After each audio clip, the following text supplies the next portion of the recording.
on EC2 in which we will create our first website on AWS. So what is Amazon EC2? Well, EC2 is one of the most popular of AWS offering. It is definitely used everywhere.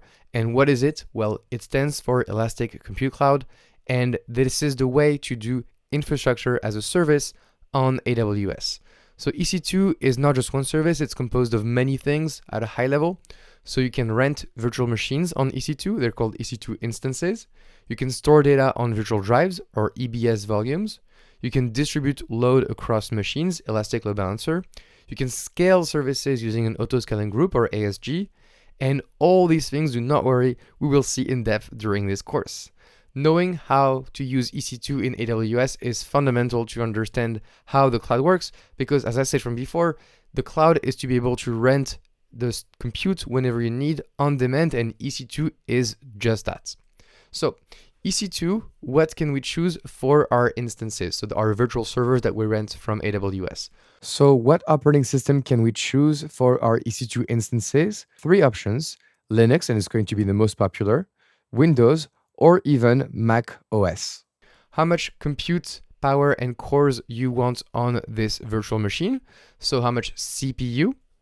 Then you need to choose how much random access memory or RAM you want, and how much storage space. So for example, do you want storage that's going to be attached through the network? And we'll see about it with EBS or EFS.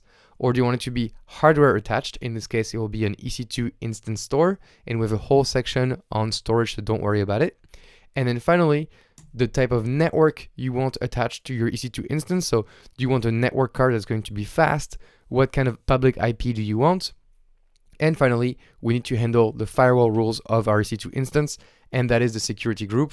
And I lied, finally, there's the bootstrap script to configure the instance at first launch, which is called the EC2 user data. So we have lots and lots of options, and as you'll see in the hands-on, even more options at other certification levels that you need to know in EC2 instances.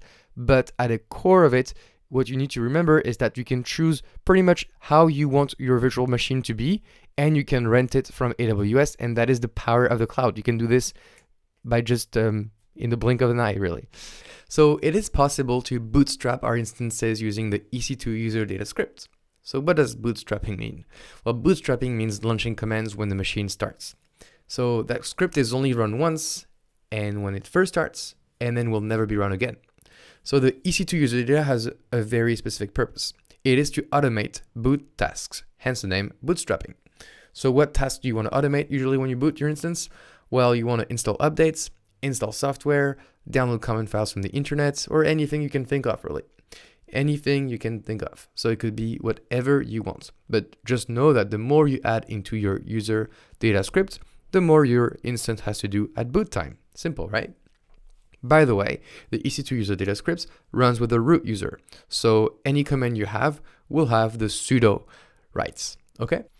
What type of instances do we get for EC2? And this is an example. I have hundreds and hundreds of EC2 instance types, but here are 5 for you. So the first one is a T2 Micro. Very, very simple. It has 1 vCPU, 1 gigabyte of memory.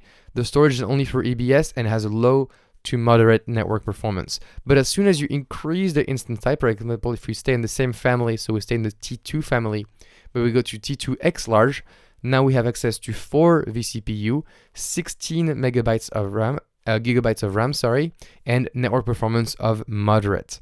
If we go to completely different new levels, so C5D 4X large, which is a very complicated name, you get 16 vCPU, so 16 cores, you get 32 gigabytes of memory, so a lot more. You get some storage that is attached to your EC2 instance. This is why it says 400 NVMe SSD. Now the network is going to get really good, up to 10 gigabytes, as well as the bandwidth to talk to network storage. And so as you can see, if you go to R5, 16X large, or M5, 8X large, again, you have different characteristics. So the idea with this is that you choose the kind of instance that fits best your application, and you can use that on the cloud on demand, okay? Now for this instance, for our course, T2 Micro is going to be part of the AWS free tier. You can get up to 750 hours per month of T2 Micro, which represents basically running that instance continuously for a month. And so this is what we'll be using in the hands-on that comes in the next lecture. So this was a short introduction to EC2. Don't worry, it's going to get very, very practical very soon. I will see you in the next lecture.